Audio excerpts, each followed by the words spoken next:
자, 우리 시편 81편은 그 표제에도 나와 있지만 아삽의 시입니다. 아삽. 아삽은 다윗 시대의 성가대 악장이었습니다. 그리고 시편에 12편의 시편을 남긴 경건한 사람. 자, 오늘 말씀이 나오는 시편 81편은 수장절에 부르는 시다. 그렇게 말할 수 있습니다. 이스라엘 백성들에게 하나님께서 1년에 3번 하나님 앞에 나와서 그 절기를 지켜라. 그런데 그 세 명절이 유월절, 맥추절, 수장절입니다. 수장절. 수장절은 장막절, 초막절이라고 하는데 우리로 하면은 추수감사절이 되겠습니다. 그래서 오늘 말씀에 깃딧이라고 깃딧에 맞춘 노래 그리는데 깃딧은 기쁜 곡조라는 겁니다. 그러니까 이 시편으로 찬양할 때는 기쁘게 찬양해라. 그 뜻이 되겠습니다. 그래서 1절에도 보면은 우리 능력이 되신 하나님을 향하여 기쁘게 노래하며 야곱의 하나님을 향하여 즐거이 소리칠지어다 그랬습니다. 시를 풀고 소고를 치고 아름다운 수금의 비파를 아울지다. 악기를 동원해서 아주 즐겁고 기쁘게 노래하라. 그런 뜻이 되겠습니다. 언제 노래하느냐? 3절에 초하루와 보름과 우리 명절에 나팔을 불어라. 여기 초하루라는 것은 정월 초하루, 새해 첫날을 말합니다. 이 유대인들에게 있어서 새해 첫날은 새해는 우리 양력으로 9월에서 10월에 해당됩니다.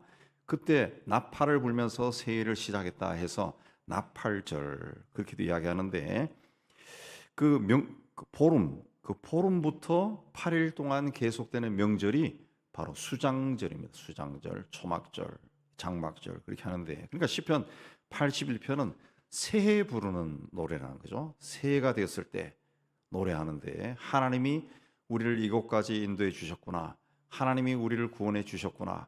그걸 기쁜 마음으로 막 찬양을 하라는 거예요. 즐겁게 찬양하라. 하나님이 우리에게 베푸신 은혜를 생각하고 새해를 맞이해서 막 기쁘게 찬양하라는 거죠. 그렇게 할 때 하나님께서 은혜를 다해 주시고 복을 주신다 했습니다. 이사야를 통해서 하나님은 이 백성은 내가 나를 위하여 지었나니 나를 찬송하게 하려 합니다. 그렇습니다. 하나님이 인간을 지으신 목적이 하나님을 찬양하도록 지으셨다. 그렇습니다. 그러니까 하나님이 우리에게서 제일 기뻐하시는 것이 찬양하는 게 찬송하는 겁니다. 찬송. 그렇기 때문에 명절뿐만 아니라 평소에도 우리가 하나님을 소리 높여 찬양하는 그런 가정이 되고 또 우리가 돼야 돼요. 그래서 오늘 말씀은 8절에 내 백성이여 들으라 이렇게 시작합니다. 그리고 이어서 너희 중에 다른 신을 두지 말며 이방 신에게 절하지 말라. 우상을 섬기지 말라. 그러면서 하나님이 내가 어떤 분인가 하나님 스스로가 소개하면서 내 입을 크게 열라 내가 채우리라 그랬습니다.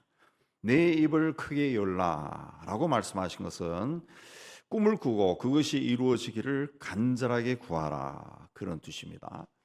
알렉산더 대왕에게 어느 날 친구가 사냥개 2마리를 선물했습니다. 왕이 친구가 선물한 그 사냥개 2마리를 데리고 토끼 사냥을 떠났습니다.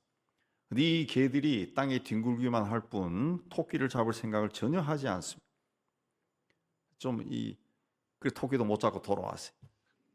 얼마의 시간이 흐른 후에 이번에는 사슴 사냥을 떠났습니다. 근데 저 멀리 사슴이 나타났음에도 불구하고 이 쫓아가 잡을 생각을 하지 않고 멀뚱멀뚱 쳐다만 보는 겁니다. 화가 난 대왕이 화살로 이 사냥개 2마리를 죽여버렸어요. 얼마 후 친구를 만난 자리에서 자네 말이야 토끼 1마리 사슴 1마리도 잡지 못하는 개를 나에게 선물했어 라고 따졌습니다. 그래서 친구가 왕에게 바친 사냥개는 토끼나 사슴을 잡는 것이 아니라 사자와 호랑이를 잡을 때 쓰도록 훈련받은 개입니다. 그렇게 말했다. 눈앞에 보이는 토끼나 사슴만 쫓아다니지 말고 아무도 감히 상상도 하지 못했던 사자나 호랑이를 잡는 꿈을 꿔야 됩니다. 눈앞에 있는 이 땅에 내가 가장 하기 쉬운 그런 일만 하면서 살려고 하지 말고 순간적으로 나에게 기쁨을 주는 그것만 쫓아가지 말고 정말 그 세상 그 어느 것과 비교할 수 없는 영원하고 절대 가치가 있는 그런 것을 쫓아가는 삶을 살라는 겁니다. 그것이 하나님이 우리에게 원하는 겁니다. 우리를 세상에 보내신 하나님의 뜻이라는 거죠. 예. 그냥 눈앞에 있는 것 쫓아다니게 살도록 하나님의 형상대로 우리를 지으신 것이 아니란 거예요. 보다 넓은 곳을 바라보고 저 먼 곳을 바라보고 뛰어다니란 거죠. 예.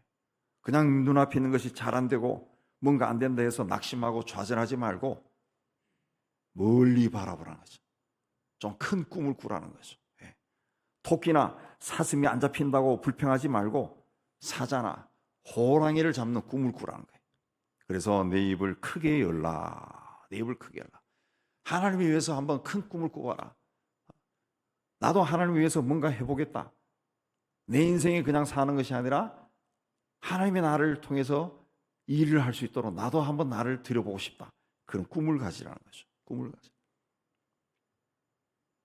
세계적인 부흥사, 이 20세기, 19세기에서 20세기로 넘어가는 그 일에 세계로 많은 선교사를 파송하고 세계 그 기독교 부흥운동에 큰 획을 그었던 무디 선생이 은혜를 받고 난 다음에 기도한 것이 그거라 그러죠. 하나님이 나는 살아있다고 믿는데, 정말 하나님이 세상을 창조하시고 하나님이 살아계신다는 것을 믿는데, 그 하나님께 내가 사로잡힌 자가 되면은 하나님이 못하실 일이 뭐가 있을까? 질문하니까 아무것도 없다는 거죠. 아무것도 없다. 그래, 그러면은 내가 하나님께 사로잡힌 자가 되자. 그리고 자기의 삶을 온전히 드리니까 그를 통해서 부흥운동이 일어나고, 그를 통해서 세계 곳곳에 선교사가 파송되고, 그 19세기 말에서 20세기 초에 그 세계 곳곳에 파송된 선교사들이 무디의 영향을 받은 사람이 엄청나게 많아요. 우리나라에 오는 은도도도 무디의 그 산상 부흥에 은혜 받고 우리나라 온 거죠. 우리가 눈앞에 보이는 작은 것에 만족한다면은 하나님이 큰 걸 주고 싶어도 줄 수가 없습니다. 내 믿음대로 되리라 그랬습니다. 세상 것이 지금 우리 눈에 아주 크고 중요해 보인다 할지라도 세상 것은 영원히 소유할 수가 없습니다. 시간의 제한을 받습니다. 권력도 그렇습니다. 시간이 흘러가면 내려와야 돼요. 물질도 마찬가지예요. 그러므로 하나님을 위해서 큰 꿈을 가져야 돼요. 너는 내게 부르짖으라. 내가 내게 응답하겠고 내가 알지 못하는 크고 비은밀한 일을 내게 보이리라. 크고 은밀한 일, 네가 알지 못하는 크고 은밀한 일, 한 번도 생각해 본 적도 없고 상상해 보지도 못했던 그런 일을 내가 너에게 보여주겠다. 그랬습니다. 어린 시절 아마 우리 다 거의 다 단독주택에서 성장했죠. 그 처마 밑에 제비집이 다 있었습니다. 저희 집에도 있었어요. 어미가 먹이를 물고 오면은 새끼들이 입을 쫙쫙 벌리는 소리가 나요. 쫙쫙 벌리는 소리가. 둥지 밖에서 보면은 몸은 보이지 않고 입만 보입니다. 입만. 그렇게 쩍쩍 벌린 입에 어미가 먹이를 집어넣었어요. 근데 어떻게 어미 제비가 그 새끼들에게 먹이를 골고루 먹여줄 수 있을까? 조류학자들에 따르면은 어미는 입을 제일 크게 벌린 새끼에게 먹이를 준답니다. 배가 고프면 고플수록 입을 크게 벌리게 돼 있어요. 근데 배가 부르면 입을 크게 벌리지 않아요. 간절함이 없다는 거죠. 그래서 가장 크게 벌린 새끼에게 먹이를 준다는 거죠. 시편 41편 1절에 하나님이여 사슴이 시냇물을 찾기에 갈급한 같이 내 영혼을 주를 찾기에 갈급하나이다. 그러십니다. 사슴이 목이 말라요. 물을 찾아다닙니다. 얼마나 갈급하겠어요. 얼마나 갈급해요. 그래서 이 동물의 세계를 다룬 그 아프리카 초원을 다룬 그 보면은 목마른 그 사슴들 나오죠. 영양들이 그 물을 발견했을 때 그 악어가 있어요. 또 옆에는 또 사자도 있어요. 그런데도 쭈삣쭈삣 하다 가서 물 먹어요. 먹다가 잡혀 죽고 막 그런데도 그래도 물을 먹더라고. 왜? 안 먹으면 죽을 것 같으니까. 그게 간절하다는 거죠. 그런 마음으로 하나님을 찾았다는 거죠. 하나님은 입을 크게 벌린 자를 찾습니다. 하나님을 향해서 간절한 자를 찾는다는 거예요. 하나님을 위해 큰 꿈을 꾸고 그 꿈이 이루어지기를 간절히 원하는 자, 그런 사람을 찾아서 만나 주시고 그에게 은혜와 복을 주시는 것. 야곱은 야복 강가에서 하나님의 사자와 밤새 씨름했습니다. 기도한 겁니다. 근데 날이 밝아올 무렵에 하나님의 사자가 이 야곱을 이기지 못할 것 같아서 야곱의 허벅지 관절을 쳐서 뼈가 어긋났습니다. 그렇게 하면서 이제 나로 가게 해라 그랬습니다. 아니면 내가 너 죽여버릴 거다. 그런 뜻이 포함되어 있겠죠. 나로 가게 해라. 그때 야곱이 뭐라 했습니까? 당신이 내게 축복하지 아니하면 가게 하지 않겠다 그랬습니다. 허벅지 관절이 아니라 나를 죽인다 해도 나는 당신이 나에게 축복하지 않으면 내가 놓지 않겠습니다. 그러자 하나님의 사자가 감동해서 네 이름을 앞으로는 야곱이라 부르지 말고 이스라엘이라 불러라. 이스라엘이라 불러라. 그랬습니다. 한나가 아기가 없어가지고 그 하나님 앞에 나가서 그 울면서 간절하게 기도할 때 옆에 있는 제사장이 보니까 술 취한 여자처럼 보였다. 그랬습니다. 예. 얼마나 간절하게 기도하면은 다른 사람이 봤을 때 이 여자 술 취했나 할 정도로 기도했다는 거죠. 그게 하나님께서 그의 간절한 기도에 응답하셔서 그에게서 사무엘이라고 하는 위대한 사람이 태어나게 하셨습니다. 하나님의 뜻과 계획이 나를 통해 이루어지고 내가 하나님께 영광을 돌리는 삶을 살고 싶다. 그렇게 꿈을 꾸는 사람은 하나님 앞에 간절한 마음으로 나갈 수가 있습니다. 그런 간절한 사람이 복을 받고 그런 간절한 마음으로 나갔을 때 병이 낫고 인생의 문제가 해결됩니다. 기도할 때뿐만 아니라 예배할 때나 말씀을 들을 때도 간절한 마음이 있어요. 은혜 받기를 간절히 원하면은 하나님의 은혜가 임합니다. 입을 크게 열고 하나님이 주시는 은혜와 복을 받아서 하나님께 영광을 돌리는 삶을 사는 여러분 되시기를 주의 이름으로 축복합니다. 내 입을 열라라고 하는 것은 기도하라는 거예요. 왜 입을 열라 그랬습니까? 하나님은 우리에게 무엇이 필요한지 다 아시는 거예요. 그래서 입을 열면 내가 주겠다는 겁니다. 기도하면은 주겠다는 거예요.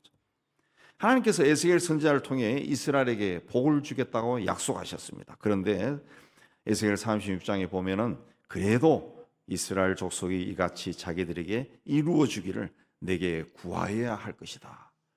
그래도 너희는 나에게 기도해라. 기도하라는 거죠. 기도하라. 우리가 아이들 키울 때 이 애가 아플 때 쓴 약을 먹여야 되는데 조금 쓰면은 애들이 입을 안 벌려요. 그럼 막 입을 벌리려고 막 해도 물고 안 벌려. 그 뭐 약을 집어넣기가 참 힘들어요. 예. 그래서 뭐 여러 가지 해가지고 나중에 약 집어넣고 막 그러지만은 어미새가 먹이를 물고 왔는데 새끼가 입을 다물고 있으면은 먹이를 넣어줄 수가 없어요. 기도하지 않는 우리의 모습이 똑같습니다. 하나님께서 우리에게 필요한 것을 주고 싶어 하는데 이거 입을 열지 않아요. 기도하지 않는다. 그럼 줄 수가 없어요. 오늘 많은 기독교인들이 기도하는 것을 잊어버렸습니다. 입을 열지 않습니다. 왜? 막막한 것이 없어요. 막막한 것이. 아프면은 병원으로 달려갑니다. 배가 고프면 라면이라도 끓여 먹어요. 편의점 가서 몇백 원짜리라도 사 먹으면 돼. 그러나 우리나라가 가난했던 시절에는 그런 게 없었어요. 동네 가게에도 갈 수도 없어요. 가게 가도 별로 없어요. 병원도 가기 힘들어요. 그 시대에는 너무 가난해서 피를 팔아서 생활하는 사람도 있었다. 아마 요새 사람들은 기억을 그 상상을 못할 거예요. 자기 피를 팔았다고. 그걸로 생활했어요. 여인들은 머리카락을 팔아가지고 생활비를 썼다. 예. 그래서 엄마가 머리카락이 길어질 때는 집에 고깃국을 한번 먹는 날이 되는 거야. 머리카락을 팔았어요. 그 시대는 의료보험이 없습니다. 돈이 없어요. 병원도 요즘처럼 많지를 않아요. 그러니까 병원 가면 또 비싸요. 그러니까 아파도 약 하나 겨우 먹고 참는 거죠. 우리나라 민간요법이 발달한 게 다른 데 있는 게 아니라 지지리도 가난했기 때문에 민간요법이 발달한 거예요.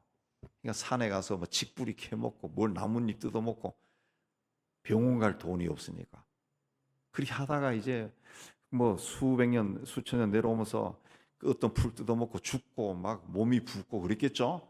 그런 것들이 모아져서 이제는 이걸 먹으세요. 이거는 속병에 좋아요. 이거는 다리 부었을 때 좋아요.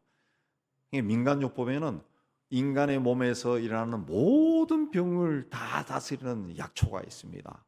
예, 부었을 때, 소화 안 될 때, 변비에도, 심지어 변비에 이빨 아플 때도 먹는 약이 있더라.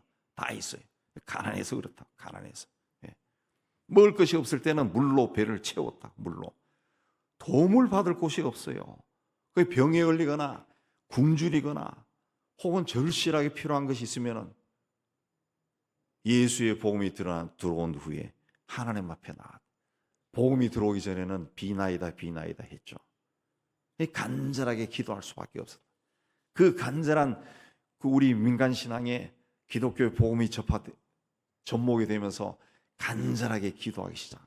간절하게 기도하기 시작. 기도의 문이 열린 거예요. 그래서 이 나라가 복음을 듣고 이만큼 하나님의 은혜 가운데 온 겁니다. 어느 변호사가 쓴 글 보니까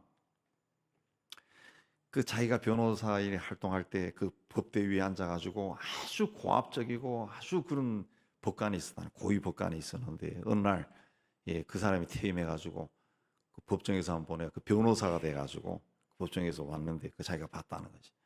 근데 이전에는 자기가 법대에 앉아가지고 그 밑에는 피고인에게 막 호통치던 그 사람이 똑같은 사람에게 돈 많은 사람이 회장님이지. 그 앞에 90도로 절하면서 회장님 그러고 막 그러더란 거지. 예. 그걸 보면서 야, 세상에서 가장 힘 있는 것은 권력이 아니고 돈이구나. 돈이 신이구나. 자기가 그걸 느꼈대요. 그걸. 우리 이 시대의 기독교인들이 기도하지 않은 이유도 돈으로 모든 것을 해결할 수 있다고 생각하기 때문에 그렇습니다. 돈이 하나님의 자리에 앉아 있는 거예요. 돈이. 근데 돈이 모든 것을 해결해 줄 수 있을까요? 평생 돈 버는 것밖에 관심 없었던 남편, 돈도 많이 벌었습니다. 근데 부인은 이 남편이 구원받기를 간절히 원했습니다. 그래서 간절히 기도했는데 어느 날 남편이 여보 오늘 나도 교회 한번 가보겠어 라고 나서는 겁니다. 그래서 기도에 응답받았다고 너무너무 기뻐가지고 막 할렐루야를 부르고 교회를 갔는데 그날따라 목사님이 설교를 하는데 창세기 5장으로 누가 누구를 낳고 몇 년 살다가 죽고 또 누가 누구를 낳고 몇 년 살다가 죽고 이걸 계속 하더라는 거예요. 그래서 설교하는 내내 아니 내가 기도해가지고 모처럼 남편이 교회를 나오는데 목사님이 멋진 설교로 남편의 감동을 막 사로잡고 해도 부족할 건데 설교 시간 내내 낳고 죽고 살다 죽고 이걸 이야기만 하다니 그런 생각이 들어가지고 예배 시간 내내 주님과 목사님이 막 원망스럽더라. 원망스럽. 다음 주일이 되자 교회 가자는 말도 못 하고 이제 눈치만 슬슬 살피고 있는데 남편이 여보 교회 갑시다 그러더래. 그래서 놀라워해서 놀랍게도 자기가 그러고 난 다음에 놀랍게도 이제 나도 예수를 믿기로 했어. 그렇게 말하는 겁니다. 그 부인이 놀라서 어떻게 당신이 예수를 믿을 생각을 했냐라고 물으니까 자기가 교회를 생애 처음으로 간 날 처음 들은 설교 시간에 목사님이 낳고 살다 죽었다 그런 말을 계속 하는데 계속 듣다 보니까 자기가 지금까지 사람이 태어나고 살다가 죽는 거 그걸 잊고 살았다는 것이 막 깨달으면서 갑자기 무서워지더래요. 나도 그래서 어느 날 죽겠구나 그 생각이 들어서 예수를 믿어야 되겠구나 결심했다는 것. 우리가 예수를 믿고 구원받아 누리는 가장 큰 축복은 천지 만물을 지으신 하나님을 아버지라. 나에게 생명을 주시고 훗날 내 생명을 취하실 그분을 아버지라 부르네. 아버지. 내가 하나님을 아버지라 부르고 내가 하나님의 자녀가 되어 있다면 아버지와 자녀의 관계는 친밀해져야 됩니다. 친밀해져. 그래서 하나님의 말씀을 읽고 기도하는 겁니다. 특별히 기도는 하나님과 말로 대화를 하는 거예요. 대화. 근데 하나님이 우리에게 말씀하시는데 자녀가 된 우리가 하나님께 말을 하지 않아요. 기도하지 않는 겁니다. 그러면 나를 향한 하나님의 마음을 알 수가 없어요. 신앙생활을 제대로 할 수가 없고 능력 없는 신앙생활을 하게 됩니다. 사람의 감정과 입모양은 서로 관계가 있다고 합니다. 화가 나면은 입을 꽉 다물고 얼굴 표정이 굳어버려요. 그렇게 하지 않으려고 애써도 다른 사람이 다 압니다. 다 압니다. 그런데 즐겁고 기쁠 때는 저절로 입이 벌어져요. 웃음이 막 피어오르고 기분이 좋아서 막 끊임없이 제잘거림. 입에 귀에 걸린다라는 표현대로 그리 되는 거예요. 그래서 사람은 자기의 감정을 숨길 수가 없어요. 입만 봐도 대번을 알 수 있습니다. 하나님께서 우리가 화난 사람처럼 마음을 닫고 입을 굳게 닫고 있는 거 원하지 않습니다. 입을 열 때 크게 열어 하나님께 부르짖고 기도하는 모습을 보고 싶어. 그래서 내 입을 크게 열라 그랬습니다. 아직 날지 못하는 새끼들은 어미가 먹을 것을 물고 오면 있는 힘을 다해 입을 쫙 벌립니다. 그럼 어미가 그 새끼의 벌린 입에 먹이를 집어넣어줘요. 하나님은 새끼가 어미를 향해 입을 크게 열듯이 우리도 하나님을 향해 입을 크게 열기를 원하십니다. 기도하기를 원하십니다. 그러므로 우리는 잘 될 때는 감사기도 하고 힘들 때는 도움을 도와달라고 기도하고 아플 때는 이 병에서 낫게 해달라고 기도하고 기쁠 때는 또 즐겁게 기도의 자리에 나가야 돼. 기도는 아버지이신 하나님 앞에 나가서 그 하나님과 친밀한 관계를 나누는 겁니다. 마음속 깊은 곳에 있는 것까지 다 내어놓고 아버지와 이야기하는 거예요. 입을 열어 기도하는 우리가 되기를 주의 이름으로 축복합니다. 내가 입을 크게 열면은 내가 채우리라 그랬어요.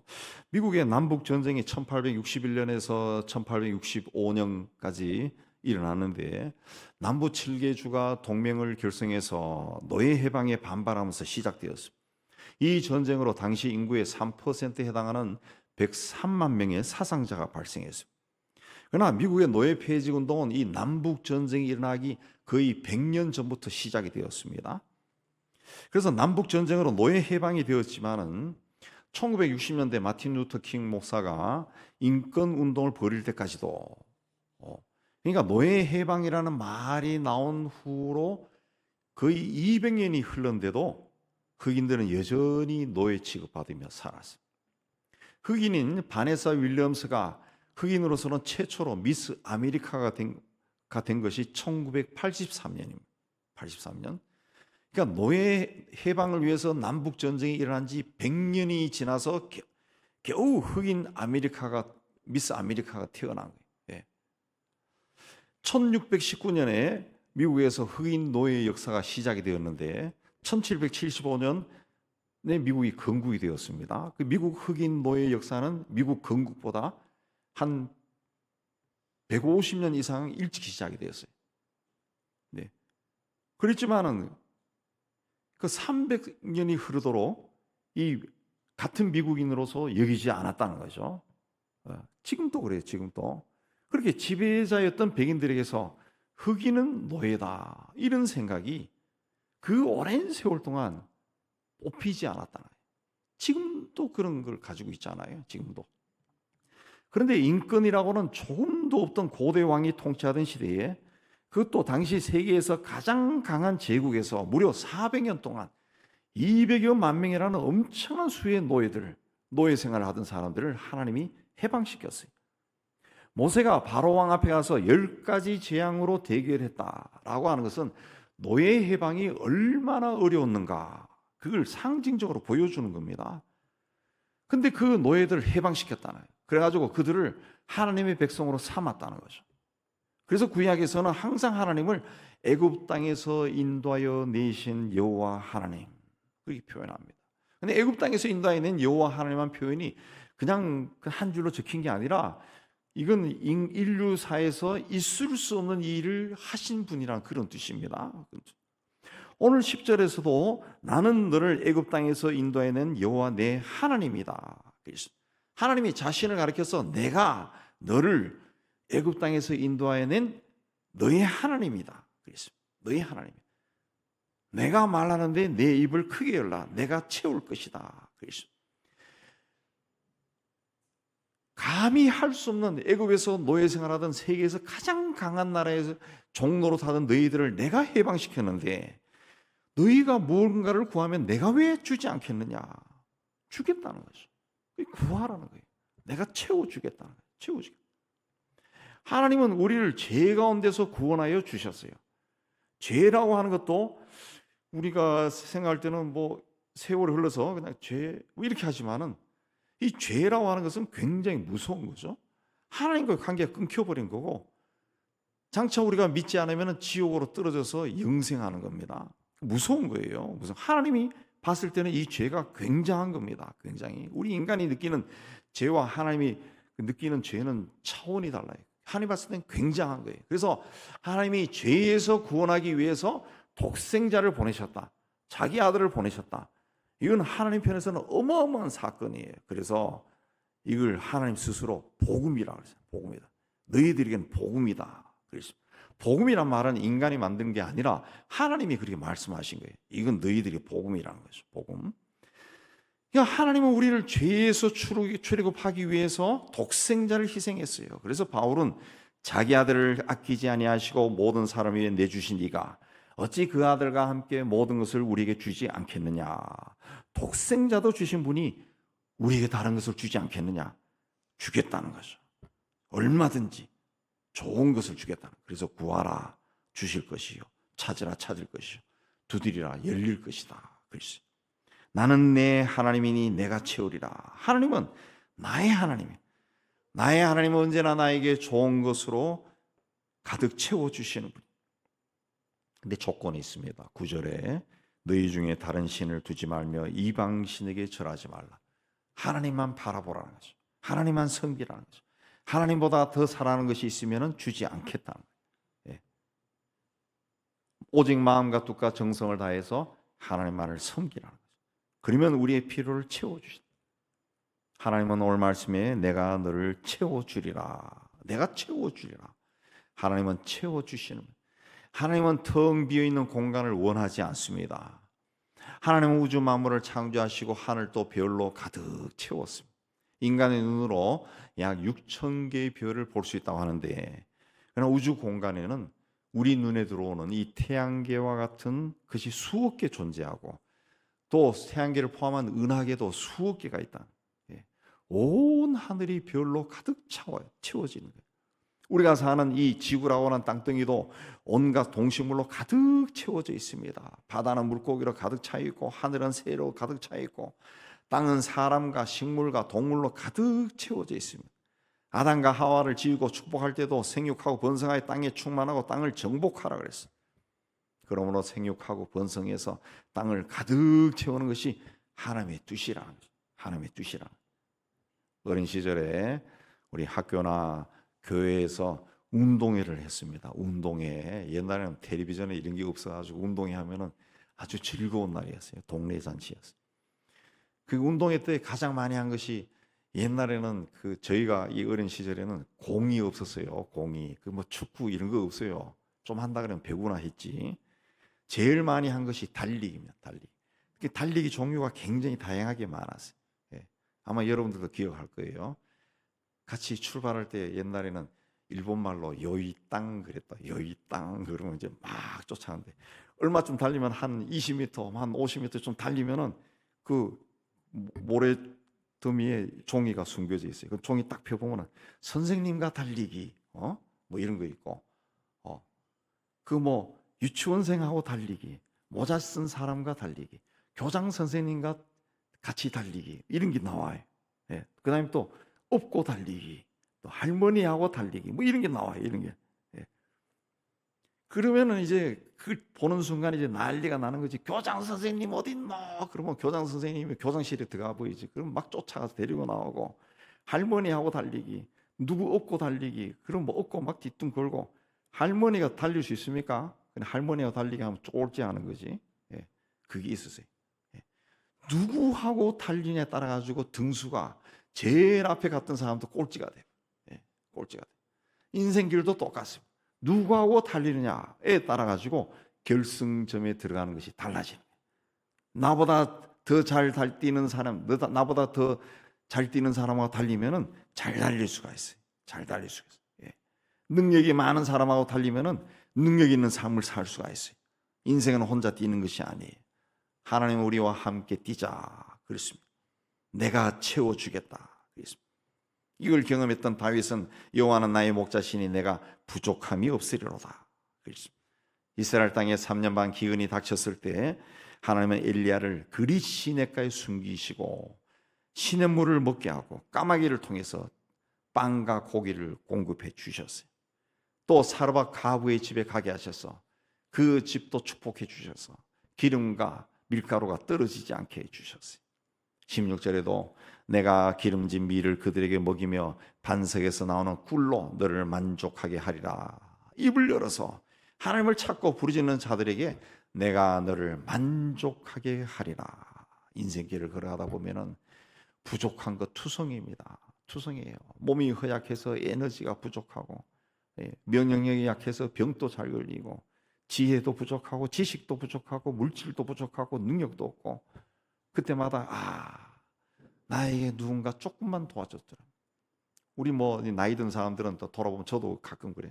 그때 고등학교 때, 뭐 대학교 때, 그때 누가 나를 조금 도와줬으면 그때 막 화락 하고 인생이 폈을 건데, 다른 길로 확 갈 수도 있을 건데, 그때 그게 없었어. 내가 그걸 찾으려고 참 헤맸는데 그게 없었지. 그게 있다고 해. 그게 때로는 용기가 없어가지고, 때로는 끈기가 없어가지고 하지 못한 것이 참 많아요. 그러나 하나님은 입을 크게 열고 기도하면은 다 채워주겠다. 그렇습니다. 시편의 젊은 사자는 궁핍하여 줄일지라도 여호와를 찾는 자는 모든 좋은 곳에 부족함이 없으리로다. 그렇습니다. 눈앞에 보이는 것이 잘 되고 잘 안 되고 그것만 보고 좌절하고 자포자기하지 말고 하나님을 향해서 입을 크게 열고 꿈을 꾸시기 바랍니다. 내 인생이 내가 시작한 것이 아니라 하나님이 나를 세상에 보내셔서 내 인생이 시작되었는데, 그러면 내 인생은 나보다 하나님이 더 잘 아실 건데, 그 하나님께 내 인생을 의탁했을 때 하나님이 무엇을 하실까? 그 꿈을 꾸시기 바랍니다. 천지만물을 지으시고 우리의 생사를 주관하신 하나님께서 채워주신다. 내가 채워주겠다. 기름진 밀을 먹이고 반석에서 나오는 꿀로 너를 만족하게 하겠다. 그랬습니다. 이 하나님의 은총이 여러분의 삶에 많이 일어나기를 주의 이름으로 축복합니다. 하나님 아버지, 오늘 또 우리 하나님, 우리가 사랑하는 하나님, 우리에게 생명과 삶을 주신 하나님 앞에 나와 예배하게 해주신 감사합니다. 주신 말씀처럼 우리의 삶이 하나님에게 시작이 되었고 하나님이 부르시면 끝이 나면, 하나님 그때가 오기 전에 우리도 하나님이 나를 세상에 보내신 뜻을 알고 하나님께 온전히 헌신해서 지금 나를 봤을 때 미약하지만 그래도 하나님이 나를 통해 이루고자 하신 일들이 다 이루어지는 것을 보게 하여 주옵소서. 예수님 이름으로 기도하옵나이다. 아멘.